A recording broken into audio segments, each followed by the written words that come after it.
नमस्कार, आप सभी का स्वागत है न्यूज ब्लास्ट में और आपके साथ मैं हूं दीपा बाफिला। खबरों की तरफ आगे बढ़ते हैं। कर्नाटक सियासी हलचल पर बड़ी खबर है। कर्नाटक में नेतृत्व परिवर्तन की अटकलों को हवा और अटकलों के बीच येदियुरप्पा दिखा रहे शक्ति प्रदर्शन। ये खबर है येदियुरप्पा से मिलने पहुंच रहे प्रमुख मठों के संत भी 300-400 लिंगायत संतों के बेंगलुरु में डेरा डालने की तैयारी है और साथ ही राज्य में लिंगायत समुदाय की आबादी 18% है। कर्नाटक में सत्ता की चाबी लिंगायत या वोक्कालिगा समुदाय के हाथ में। सोमवार 26 जुलाई को विधायक दल की बैठक में फैसला हो सकता है। खबर है कि सोमवार को 26 जुलाई को विधायक दल की बैठक हो सकती है जिसमें कोई फैसला निकलकर सामने आ सकता है। येदियुरप्पा समेत कई मंत्रियों की छुट्टी हो सकती है। जानकारी ये है कि येदियुरप्पा के साथ में और तमाम बड़े नेता हैं जिनकी छुट्टी हो सकती है। लंबे वक्त से आप देख रहे हैं कर्नाटक में सब कुछ ठीक नहीं चल रहा है। ये कहा जा रहा है सियासी कुछ न कुछ घटनाक्रम वहां पर लगातार हो रहे हैं। अब उसी घटनाक्रम को लेकर ये अपडेट है। कर्नाटक में नेतृत्व परिवर्तन की अटकलों को हवा और अटकलों के बीच में येदियुरप्पा दिखा रहे शक्ति प्रदर्शन। येदियुरप्पा से मिलने के लिए तमाम प्रमुख मठों के संत वहां पर पहुंच रहे। अलग अलग मठों के संतों के पहुंचने का सिलसिला लगातार जारी है। 300 से 400 लिंगायत संतों के बेंगलुरु में डेरा डालने की तैयारी है। अब ऐसी भी खबरें हैं कि 300 से 400 वहां पर लिंगायत संतों के बेंगलुरु में डेरा डालने की तैयारी चल रही है और राज्य में लिंगायत समुदाय की आबादी 18% है। कर्नाटक में सत्ता की चाबी या तो लिंगायत के पास या फिर वोक्कालिगा समुदाय के हाथ में रहती है। सोमवार को 26 जुलाई वो तारीख है जब विधायक दल की बैठक होनी है और फिर इस विधायक दल की बैठक में जानकारी ये है कि कोई बड़ा फैसला निकलकर सामने आ सकता है जिसकी खुशबुगाहट लंबे वक्त से महसूस की जा रही है। येदियुरप्पा समेत कई मंत्रियों की छुट्टी हो सकती है। ये कहा जा रहा है कि अलकमान की तरफ से कोई बड़ा फैसला लिया जा सकता है और जिसकी एक तरीके से तस्वीर साफ होगी सोमवार को 26 जुलाई को। अब क्या फैसला होता है येदियुरप्पा को लेकर और भी तमाम मंत्रियों को लेकर इस पर लगातार नजर है, लेकिन पल पल वहां पर सियासी तस्वीर लगातार बदल रही है कर्नाटक में। तो कर्नाटक में सियासी घटनाक्रम को लेकर लगातार अब दिल्ली से लेकर कर्नाटक तक बैठक का दौर भी जारी है और इसी बीच खबर ये कि तमाम प्रमुख मठों के जो संत हैं वो कर्नाटक पहुंच रहे हैं। 300 से 400 संतों के वहां पर पहुंचने की खबर है जो वहां पर डेरा डालेंगे। येदियुरप्पा का एक तरीके से शक्ति प्रदर्शन इसे आप मान सकते हैं। लेकिन अब 26 को जो बैठक होनी है विधायक दल की, उस बैठक में क्या निकलकर सामने आता है, किसकी छुट्टी होती है, येदियुरप्पा को लेकर कोई जानकारी मिलती है, कोई फैसला होता है, उसको लेकर भी लगातार नजर है। आगे बढ़ते हैं। उत्तर प्रदेश के प्रभार से मुक्त होना चाह रही प्रियंका गांधी। ये खबर महत्वपूर्ण है कि उत्तर प्रदेश के प्रभार से मुक्त होना चाह रही है प्रियंका गांधी वाड्रा, लेकिन छवि बरकरार रखते हुए प्रदेश प्रभारी पद छोड़ना बड़ी चुनौती है। चुनौती उनके सामने खड़ी हो गई है। हाल ही हुई बैठक में प्रदेश में पार्टी की मौजूदा स्थिति पर मंथन भी हुआ। हाल ही में लगातार बैठकों का दौर चला और प्रदेश में पार्टी की मौजूदा जो स्थिति है उसको लेकर मंथन किया गया। यूपी में अगले साल विधानसभा चुनाव होने हैं, आप सभी जानते हैं, लेकिन कांग्रेस की स्थिति वहां पर अच्छी नहीं है। वहां आधार मजबूत करने की जिम्मेदारी, आधार को और स्ट्रॉन्ग करने की जिम्मेदारी प्रियंका गांधी वाड्रा की है और इसीलिए भी वो लगातार वहां पर सक्रिय हैं। सपा बसपा का गठबंधन न करना बन सकता नाकामयाबी का बड़ा कारण। ये भी खबर है कि वहां पर गठबंधन किसी के साथ ना करना, वो समाजवादी पार्टी हो या फिर बहुजन समाज पार्टी हो, दोनों का गठबंधन ना करना नाकामयाबी का बड़ा कारण बन सकता है। क्योंकि बिना गठबंधन कांग्रेस को चुनाव में सफलता की कोई आशा फिलहाल तो दिखाई नहीं दे रही है। कांग्रेस बार बार ये कह रही है कि अकेले ही वहां पर चुनावी मैदान में उतरने वाली है, लेकिन क्या बिना गठबंधन के वहां पर कांग्रेस को सफलता मिल पाएगी? इसको लेकर भी राजनीतिक जानकार अपने अपने स्तर पर आकलन कर रहे हैं क्योंकि 2022 में विधानसभा के चुनाव होने हैं यूपी में और इसीलिए भी प्रियंका गांधी वाड्रा की जिम्मेदारी बहुत ज्यादा बढ़ गई है। अब यूपी के प्रभार से मुक्त होना चाह रही हैं प्रियंका गांधी, ऐसी खबर निकलकर सामने आ रही है, लेकिन छवि बरकरार रखते हुए प्रदेश प्रभारी पद छोड़ना चुनौती बन गया है। हाल ही में बैठक हुई थी और प्रदेश में पार्टी की जो स्थिति है, मौजूदा जो हालात हैं, उसी को लेकर मंथन भी हुआ। किस तरीके से कांग्रेस वहां पर आगे बढ़ रही है, कोशिश कर रही है अपने आधार को मजबूत करने की, उसी को लेकर मंथन भी हुआ। यूपी में अगले साल विधानसभा के चुनाव, लेकिन कांग्रेस की स्थिति अच्छी वहां पर नहीं है। सपा बसपा का गठबंधन ना करना अब वहां पर सफलता ना मिलने की, नाकामयाबी की एक बड़ी वजह भी हो सकती है क्योंकि बिना गठबंधन कांग्रेस की राह यूपी चुनाव में आसान फिलहाल दिखाई नहीं दे रही है। अब चुनाव में क्या स्थिति होती है, चुनाव के बाद क्या तस्वीर उभर कर सामने आती है, इसको लेकर भी लगातार नजर रहेगी।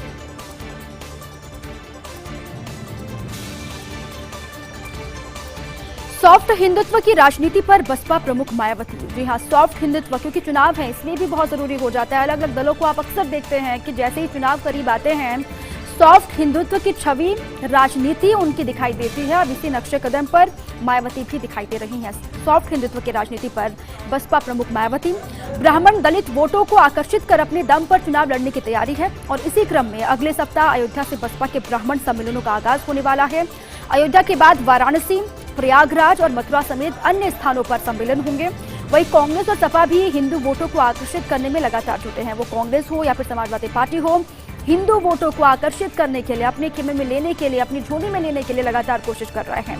अखिलेश यादव, प्रियंका गांधी वाड्रा भी मंदिरों में चक्कर लगा चुके हैं, लगातार लगा भी रहे हैं चुनाव के लिहाज से, चुनाव से पहले, क्योंकि योगी की मौजूदगी में यूपी में बदली हिंदुत्व की राजनीति की स्थिति। ये कहा जा रहा है कि वहां पर योगी के नेतृत्व में बीजेपी चुनाव लड़ने वाली है और योगी की मौजूदगी से यूपी में बदली हिंदुत्व की राजनीति की स्थिति और सभी जो अलग अलग पार्टियां हैं वो अब सॉफ्ट हिंदुत्व की राह पर चलते हुए दिखाई दे रहे हैं। सबसे पहले बात मायावती की हम कर रहे हैं। बहुजन समाज पार्टी की प्रमुख मायावती ब्राह्मण दलित वोटों को आकर्षित कर अपने दम पर चुनाव लड़ने की तैयारी है और इसी क्रम में अगले सप्ताह अयोध्या से बसपा के ब्राह्मण सम्मेलनों का आगाज होगा। अयोध्या के बाद वाराणसी, प्रयागराज और मथुरा समेत अन्य स्थानों पर सम्मेलन किए जाएंगे और साथ ही कांग्रेस और समाजवादी पार्टी भी हिंदू वोटों को आकर्षित करने में लगातार जुटे हैं युद्ध स्तर पर। अखिलेश यादव और प्रियंका गांधी वाड्रा मंदिरों के चक्कर लगा चुके हैं, लगातार लगा भी रहे चुनाव से पहले, क्योंकि चुनाव बहुत करीब है और सभी के लिए, सभी पार्टियों के लिए चुनाव बहुत महत्वपूर्ण है यूपी में होने वाले, क्योंकि योगी की खबर यह कि योगी की मौजूदगी से यूपी में हिंदुत्व की राजनीति की स्थिति बदली है और इसीलिए भी समाजवादी पार्टी, बहुजन समाज पार्टी और कांग्रेस के लिए वहां पर चिंता खड़ी हो गई है। अब सभी आप कह सकते हैं कुल मिलाकर कि बीजेपी के नक्शे कदम पर चलते हुए तीनों ही पार्टियां दिखाई दे रही है, वो कांग्रेस हो, समाजवादी पार्टी हो या फिर बहुजन समाज पार्टी हो। बड़ी खबर है, गृह मंत्री अमित शाह का शिलांग दौरा है। 24 और 25 जुलाई को नॉर्थ ईस्ट काउंसिल की बैठक लेंगे गृह मंत्री अमित शाह और इसलिए उनका ये दौरा महत्वपूर्ण है। 24 और 25 जुलाई को खबर है कि नॉर्थ ईस्ट काउंसिल की बैठक वो लेने वाले हैं। केंद्रीय मंत्री जी किशन रेड्डी, बीएल वर्मा भी बैठक में शरीक होंगे, मौजूद रहेंगे। असम सीएम हिमंता बिस्वा शर्मा समेत नॉर्थ ईस्ट के मुख्यमंत्री वहां पर हिस्सा लेने वाले हैं।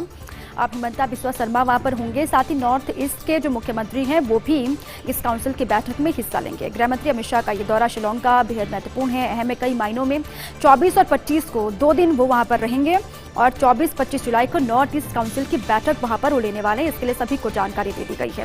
केंद्रीय मंत्री जी किशन रेड्डी भी वहां पर होंगे, बीएल वर्मा की मौजूदगी भी वहां पर होगी और साथ ही असम सीएम हिमंता बिस्वा शर्मा समेत नॉर्थ ईस्ट के जो मुख्यमंत्री हैं उनको भी ये कह दिया गया है, बता दिया गया कि वो भी इस काउंसिल की बैठक में हिस्सा लें, क्योंकि ये बैठक बहुत महत्वपूर्ण है 24-25 जुलाई को जो होनी है।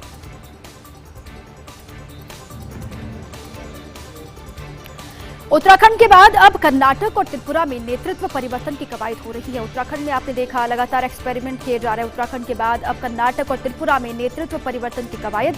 कर्नाटक में उम्र और सेहत के हवाले से मांगा गया सीएम येदियुरप्पा का इस्तीफा। अब वहां पर हवाला दिया गया उम्र का, सेहत का अलकमान की तरफ से और उसके बाद फिर येदियुरप्पा से इस्तीफा मांग लिया गया। कार्यकाल का 2 साल पूरा होने से पहले ही हो सकती येदियुरप्पा की विदाई, ये तय माना जा रहा है। वहीं त्रिपुरा में भी पिछले कई महीने से भाजपा के अंदर बगावत चल रही है। त्रिपुरा में ये खबर है कि बीजेपी के भीतर सब कुछ ठीक नहीं चल रहा। कई नेता ऐसे हैं जो बागी सुर अख्तियार कर चुके हैं। पार्टी के शीर्ष नेताओं ने पहले तो बगावत को नजरअंदाज किया, जब इस पर नजर डालनी चाहिए थी, जब इस पर मंथन होना चाहिए था, बगावत को रोका जा सकता था, तब इसको नजरअंदाज कर दिया गया। लेकिन मुकुल रॉय की टीएमसी में वापसी के बाद बढ़ी भाजपा की चिंता। जैसे ही मुकुल रॉय ने फिर से टीएमसी ज्वाइन की, उसके बाद से अलकमान की चिंता बढ़ती हुई दिखाई दी। केंद्रीय नेतृत्व ने संगठन महामंत्री बीएल संतोष को अगरतला भेजा।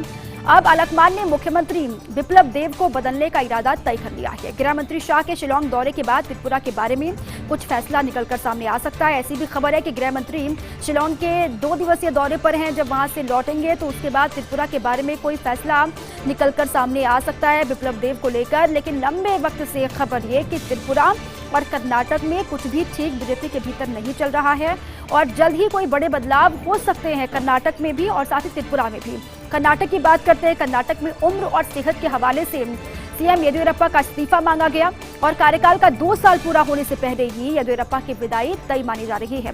वहीं त्रिपुरा में पिछले कई महीने से भाजपा के भीतर बगावत चल रही है। पार्टी के शीर्ष नेताओं ने पहले तो बगावत को नजरअंदाज किया, लेकिन मुकुल रॉय की टीएमसी में वापसी के बाद भाजपा की बीजेपी अलकमान की चिंता बढ़ गई। केंद्रीय नेतृत्व ने संगठन महामंत्री बीएल संतोष को अगरतला भेजा। अब अलकमान ने मुख्यमंत्री बिप्लब देब को बदलने का इरादा तय कर लिया है, इरादा बना लिया है। और गृह मंत्री शाह के शिलांग दौरे के बाद खबर यह है कि त्रिपुरा के बारे में कुछ बड़ा फैसला या फिर कुछ अहम हो सकता है जल्दी। त्रिपुरा के बाद कर्नाटक, उससे पहले कर्नाटक का मसला सुलझेगा जल्दी, इसको लेकर भी कोई खबर सामने आ सकती है। उसके बाद त्रिपुरा, ये 2 स्टेट उत्तराखंड के बाद जहां पर परिवर्तन जल्द ही देखने को मिल सकते हैं।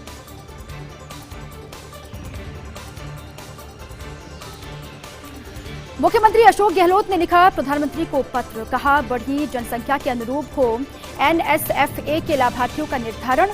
मुख्यमंत्री अशोक गहलोत ने प्रधानमंत्री मोदी को खत लिखा है, पत्र लिखा है और उन्होंने कहा है कि बढ़ी जनसंख्या के अनुरूप हो एनएसएफए के लाभार्थियों का निर्धारण। 2011 की जनगणना के आधार पर निर्धारित है राष्ट्रीय खाद्य सुरक्षा योजना और सीएम ने वर्तमान जनसंख्या के आधार पर बढ़ाने के लिए मोदी से आग्रह किया है। बीते 10 सालों में देश के सभी राज्यों की जनसंख्या बढ़ी है और कई परिवार खाद्य सुरक्षा की पात्रता के दायरे में आ गए हैं। खाद्य सुरक्षा सुनिश्चित करने के लिए वर्ष 2021 की अनुमानित जनसंख्या के अनुसार खाद्य सुरक्षा की सीलिंग का पुनर्निर्धारण किया जाना बहुत जरूरी है, इस बात पर भी जोर दिया। और 2011 की जनगणना के आधार पर 4 करोड़ 46 लाख व्यक्तियों की सीमा निर्धारित की गई है। इन लाभार्थियों के लिए प्रतिमाह 2,30,882 मीट्रिक टन खाद्यान्न का आवंटन और बीते 10 वर्षों में बड़ी संख्या में परिवार एनएफएसए के पात्र हो गए हैं। कोविड-19 की विषम परिस्थितियों के कारण भी विपरीत असर पड़ा और 2021 के प्रदेश के 8 करोड़ की अनुमानित जनसंख्या के आधार पर फैसला हो, ये भी कहा गया। और भारत सरकार राज्य में लगभग 74 लाख अतिरिक्त व्यक्तियों को खाद्य सुरक्षा प्रदान करे, अब इस पर भी जोर दिया गया है। सीएम ने खत लिखा है, तमाम बड़ी बातों का जिक्र भी किया, पीएम मोदी को खत लिखा गया और साथ ही साथ ये कहा है कि केंद्र सरकार को इस पर ध्यान देने की आवश्यकता है। उन्होंने कहा कि बढ़ी जनसंख्या के अनुरूप एनएसएफए को लेकर लाभार्थियों का निर्धारण हो और इस ओर अब भारत सरकार को आगे बढ़ना होगा। तमाम बड़ी बातों का जिक्र भी किया, अलग अलग पॉइंट्स को हाईलाइट भी किया है सूबे के मुखिया अशोक गहलोत ने अपने खत में। आज शाम 5 बजे गहलोत कैबिनेट की बैठक होनी है, उसके बाद शाम 5:30 बजे मंत्रिपरिषद की बैठक होगी। जानकारी ये है कि आज शाम को 5 बजे गहलोत कैबिनेट की बैठक होगी और फिर 5:30 बजे का वक्त है मंत्रिपरिषद की बैठक होनी है। स्कूल शुरू करने को लेकर कोई विचार हो सकता है, कोई फैसला निकलकर सामने आ सकता है। अब स्कूल कब से खोलने हैं, बच्चों के लिए क्या ठीक रहेगा, स्कूल खोला जाए या फिर नहीं खोले, कोविड के केसेस कम है, फैसला आगे बढ़ सकता है, कदम आगे बढ़ा सकते हैं, इसको लेकर भी आज की बैठक में विचार होगा स्कूलों को लेकर और इसके अलग अलग पहलुओं को लेकर कैबिनेट में विचार किया जाएगा।